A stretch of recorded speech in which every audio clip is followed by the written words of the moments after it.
오늘 은혜 받으실 하나님의 말씀은 야고보서 1장 9절에서 11절 말씀이 되겠습니다. 낮은 형제는 자기의 높음을 자랑하고 부한 자는 자기의 낮아짐을 자랑할지니 이는 그가 풀의 꽃과 같이 지나감이라. 해가 돋고 뜨거운 바람이 불어 풀을 말리면 꽃이 떨어져 그 모양의 아름다움이 없어지나니 부한 자도 그 행한 일에 이와 같이 세잔하리라. 아멘. 오늘 저는 이 말씀에 의지해서 우리가 자랑해야 할 것이라는 제목으로 은혜를 나누도록 하겠습니다. 오늘 우리 호주의 국기영일 다 노는 날이죠. 새벽 전에 나오신 여러분들 사랑하고 축복합니다. 또 영상 앞에 앉아 계신 성도님들 사랑하고 축복합니다.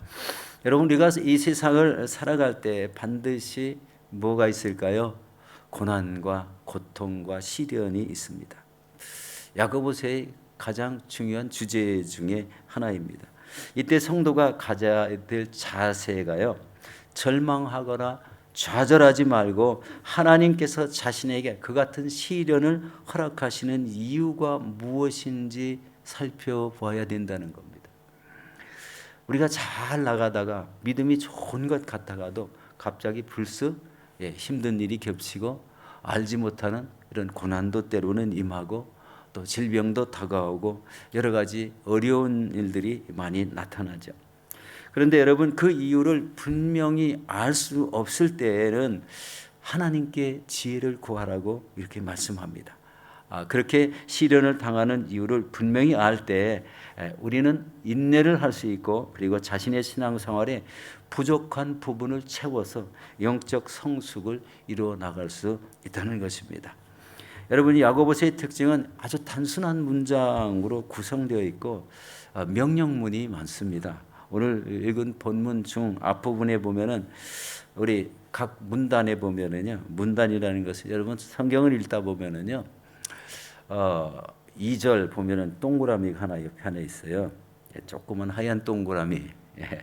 그 동그라미 밑에 2절, 3절, 4절이 한 문단이에요. 거기에 명령문이 시험을 당하거든 온전히 기쁘게 여기라. 명령문으로 되어 있고, 그 다음 문장은 5절에서 우리 8절까지인데 뭐라고 되어 있죠? 여기 보면은 그 문단에서의 명령문은요, 지혜가 부족하든 하거든 구하라라는 명령으로 되어 있고, 셋째 문단 자랑하라는 이런 문단을 주고 있습니다. 문단이 아니라 이 자랑하라는 이런 명령문으로 되어 있습니다.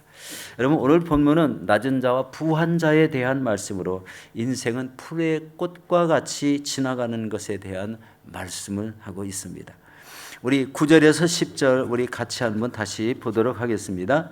낮은 형제는 자기의 높음을 자랑하고 부한 자는 자기의 낮아짐을 자랑할지니 이는 그가 풀의 꽃과 같이 지나감이로라. 여러분, 이 말씀 여기서 무엇을 자랑하고 있습니까? 자기의 가진 것을 자랑합니까? 아니면은 우리 자녀들을 자랑하십니까? 여기서 낮은 형제는 경제적으로 빈곤한 이런 자를 말합니다. 그런데 그런 사람은 자기의 높음을 자랑하라고 하는 것은 하나님의 자녀라는 높은 신분을 가졌으니 자랑하라는 말씀입니다. 영적 신분이 이렇게 고귀하다는 것을 표현합니다. 자신이 가진 적이 없고 경제적으로 어렵더라도 바로 이 영적 신분의 그 높은 신분 때문에 그것을 자랑하라는 이런 말씀을 주고 있습니다. 여러분, 세상에 살면서 많은 물질을 가지면 그 부유함으로 인해서 스스로 높은 사람같이 행동을 합니다.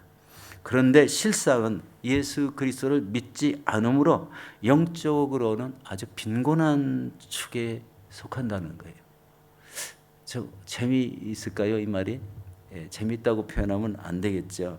세상의 삶의 이치가 우리 영적으로 봤을 때는 그렇다라는 말씀이에요. 여러분, 구원을 받지 못한 사람은요, 천국 백성이 될 수 없다는 것을 알지 못하는 데 있습니다. 그런데 여러분, 예수 그리스도를 믿고 구원받은 그 신분이 이 세상에서 가장 부유한 자보다 훨씬 높다는 것을 자랑하는 말씀을 주고 있습니다. 자랑하라는 겁니다. 그리고 부한 자에게 자기의 낮아짐을 자랑하라고 또 표현을 했는데요. 예수 그리스도 안에서 자신의 영적으로 빈곤하고 비천한 자임을 알았으니 그것으로 말미암아 자랑하라, 또 이렇게 표현합니다. 야고보의 말씀, 이렇게 좀 단순하면서도 이런 명령문의 구조로서 어떻게 보면은 때로는 이해가 안 되는 이런 말을 쓰고 있다라는 이런 생각을 해보게 됩니다. 그렇지만 거기에는 영적 진리가 있다는 것을 보게 됩니다. 전에는 돈이 많은 것으로 자랑했지만 예수님을 믿고 구원을 받았으니 많은 물질을 가진 것이 별것이 아니게 되었다라는 이런 생각하에 우리 자신을 자랑하라. 이게 쉽지는 않죠. 여러분, 많은 물질을 가진 사람이 예수를 믿고 구원받기가 굉장히 어렵다는 표현을 하고 있죠. 우리 마가복음 10장 25절에 보면은요, 이렇게 말씀합니다. 낙타가 바늘기로 나가는 것이 부자가 하늘나라에 들어가는 것보다 쉬우니라. 이만큼 부자가 천국 백성이 되기가 어렵다. 그 물질 때문에 높아진 마음이 예수 그리스도를 믿지 못하게 함으로 인해서 생기는 일입니다. 이 천국에 들어가기가 그렇게 어렵다. 부자가 어렵다. 그런데 부자가 자신의 낮아짐을 안다는 것은 하나님이 주시는 특별한 은총이라고 생각이 됩니다. 우리 부유한 사람들이 부자가 바로 있습니다. 세계의 재벌들도요, 미국에 보면 이 재벌들도 엄청난 우리 부를 가지고 있으면서도 하나님을 잘 믿는 사람이 있다는 거예요. 그런 사람에게 해당되는 말씀이 바로 이 말씀입니다. 부자가 많은 물질로 마음이 높아져서 자신의 영적 시각이 다 없어진 것 같은데, 때로는 그런 사람들이 예수 그리스도를 믿어서 구원을 받음으로 인해서 그것을 자랑하라는 이런 말씀입니다. 여러분, 자신이 예수 그리스도를 믿어서 우리 구원을 받았다는 것과 자신이 하나님께 속했다는 것을 확신하신다면 우리 하나님의 영광의 그릇으로 쓰임 받으시기를 예수 이름으로 축원합니다. 두 번째는 풀의 꽃과 같이 지나가는 인생에 대해서 말씀하고 있습니다. 야고보는 이 자랑하라는 이런 말을 두 번이나 말씀하시고 또 그 이유에 대해서 설명하는데, 이는 풀의 꽃같이 지나간다는 표현을 하고 있습니다. 왜 낮은 형제는 자신의 높음을 자랑합니까? 또 왜 부한 형제는 자기의 낮아짐을 자랑합니까?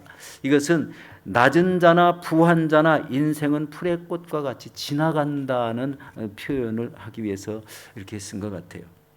어쩌면 이 말씀을 우리 젊은 청년들이 듣는다면 조금 이해가 되지 않을 수가 있는 말이기도 합니다. 그러나 여러분, 가난한 자는 부한 자만큼 세상에 집착하지 않습니다. 그러니까 부에 대해서 집착하지 않는다는 거예요. 가난한 자가 부에 대해서 집착하지 않지만 하나님에 대해서 집착할 수 있는 기회가 오히려 더 많다는 것을 표현한 말입니다. 부한 자는요, 이 땅 위에서 자신의 욕구대로 사업체를 운영하고 또 큰 빌딩, 높은 빌딩 짓고 부를 누리며 살아가기를 원하죠. 그런데 그 영화도 그 인생의 수명 한계가 지나면 풀의 꽃과 같이 지나가는 사람이 될 수밖에 없다는 거예요. 여러분, 여기에서 오늘의 중요한 메시지가 있습니다. 자기의 인생을 이 세상에서 영원히 살 것 같이 살려고 애쓰지 말라는 것. 그리고 예수를 믿는 믿음 안에서 살라는 그런 말씀입니다. 그리고 두 번째는 가진 물질이 자신의 인생 수명을 연장하지 못한다는 데 있습니다. 이 물질이 많아도 하나님이 부르실 때는 거역할 수가 없다는 거예요. 물질이 없어도 하나님이 부르실 때는 동일한 이런 거역할 수 없는 인간의 한계가 있다는 것을 알라는 그런 말씀입니다. 또한 이 부귀영화가 자신을 영원히 살게 하지 못한다는 것입니다. 그래서 결국 인생은 뭡니까? 인생은 풀과 같이 세잔하여 진다는 것입니다. 오늘 말씀 우리 11절 말씀을 같이 한번 보도록 하겠습니다. 해가 돋고 뜨거운 바람이 불어 풀을 말리면 꽃이 떨어지고 그 모양의 아름다움이 없어지나니 부한 자도 그 행하는 일에 이와 같이 쇠잔하리라. 여러분, 해가 뜨면 그 자리에 해가 가만히 있지 않습니다. 이렇게 어느 시간이 지나면 해가 중천에 떴다가 또 어느 시간이 지나면 우리 해가 완전히 사라집니다.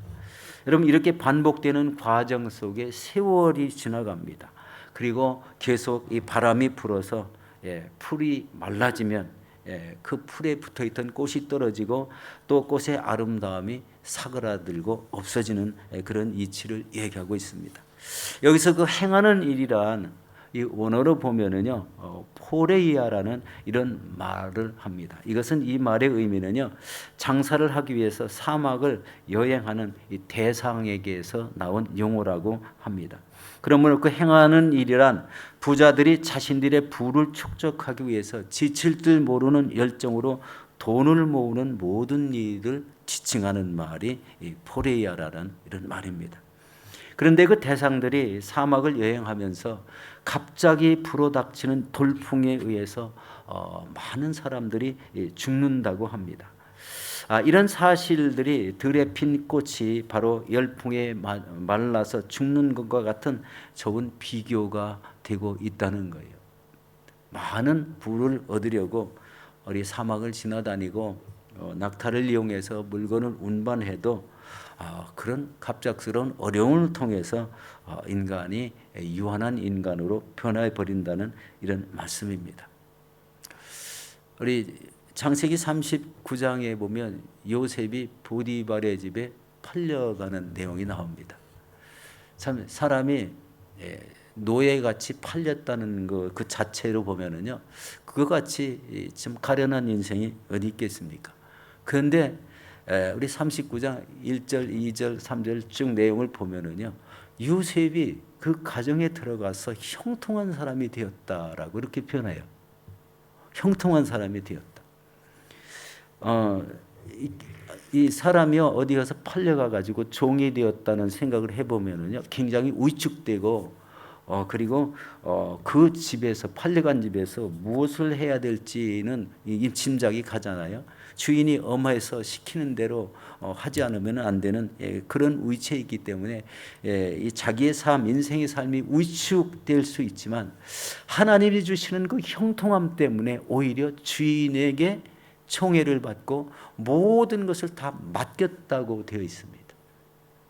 그러면은 우리 이 지나가는 인생에 대해서 이렇게 설명을 할 때 이런 요셉을 뭐라고 표현을 해야 될까요? 하나님이 함께하는 인생에 대해서 하나님은 형통함을 주신다. 그리고 순간적인 지혜를 주시고 그리고 분별력을 주셔서 옳고 그름을 주신다는 거예요. 우리 보디발의 아내의 악한 행동 때문에 감옥에 갇히게 되죠. 감옥에 갇혀서도 성실하게 그 감옥 내에서 생활을 하니까 우리 이제 애굽 왕이 되는 그런 위치에 올라가고 왕을 만나게 되고 그리고 애굽의 총리가 되는 그런 역사가 생겼습니다.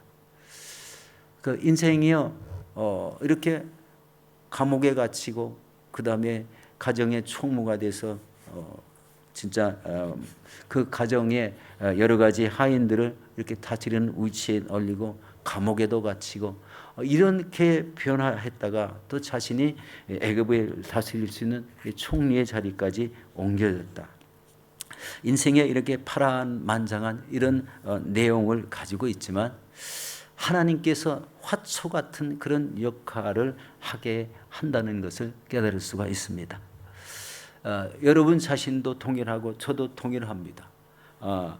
저는 잘 아시다시피 하나님 믿지 않다가 호주에 어느 날부터 어떻게 몇 년인지 하나님 믿게 되니까요, 지금까지 믿음이 유지되고 그것이 굉장히 제 삶의 가장 중심이 되는 귀한 삶을 살고 있다라는 것이 생각됐습니다.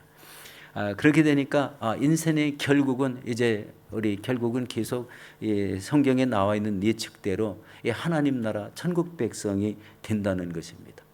인생의 경로가요. 처음에는 인생의 앞길이 보이지 않는 캄캄한 이런 시기가 있었지만 하나님의 인도함을 받으면은요, 그 인생은 풀과 같이 풀의 꽃같이 시들고 쓰러지지만 하나님이 붙잡아 쓰시면 우리 이 땅을 위해서 형통한 삶을 살아가는 사람으로 인도될 수 있다는 거예요.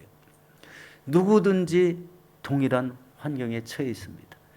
소망을 가지라는 말씀이에요. 풀과 같이 쓰러진다는 그 말에 집착해서 나는 아무 낙이 없구나 라는 이런 개념으로 생각하지 마시고 바로 그런 삶 속에서 하나님이 우리 함께 하시고 또 은혜를 주시면 이런 형통한 자가 되어서 하나님의 영광을 나타낼 수 있는 그런 위치에 이룰 수 있다는 것입니다. 여러분, 이렇게 인생은 세상에 피는 화차와 같이 화려해 보이지만 결국은 언젠가는 사라지고 또 유한한 꽃이 될 수밖에 없다는 것에서 지극히 보잘것 없는 인생이라고 생각할 수가 있습니다. 그러나 지나가는 동안에 하나님이 손에 이끌려서 어떻게 쓰임받느냐에 따라서 이 땅에 살아가는 삶이 복되고 형통하고 그 후손들에게도 믿음의 영향력을 주어서 하나님의 백성, 천국 백성으로 구별된다는 이런 귀중함이 있다는 것을 깨달으시기 바랍니다. 오늘 말씀이 바로 포인트가 바로 그것입니다. 우리 사랑하는 성도 여러분, 믿음의 사람들은 하나님의 말씀과 그 뜻대로 살지 않으면 그 귀중한 가치가 없다는 것이에요. 그것을 우리 깨달으시기 바랍니다. 우리 이런 하나님의 말씀과 뜻대로 살아가는 사람들에게 천국이라는 것을 예비해 주셨어요. 그러니까 소망이 밝습니다. 그리고 앞길에 장애가 있고 느껴지지만 하나님 손에 이끌리면은 그런 어려움과 고통도 우리 쉽게 넘어갈 수 있고 앞길과 그 영원 세계에 이르는 놀라운 은혜를 간직한 우리들이 된다는 것을 생각하시고 여러분 성령의 인도하심을 받고 끝까지 이 땅에서 잘 싸워 믿음의 승리를 이루시는 저와 여러분들이 되시기를 예수 이름으로 축원합니다.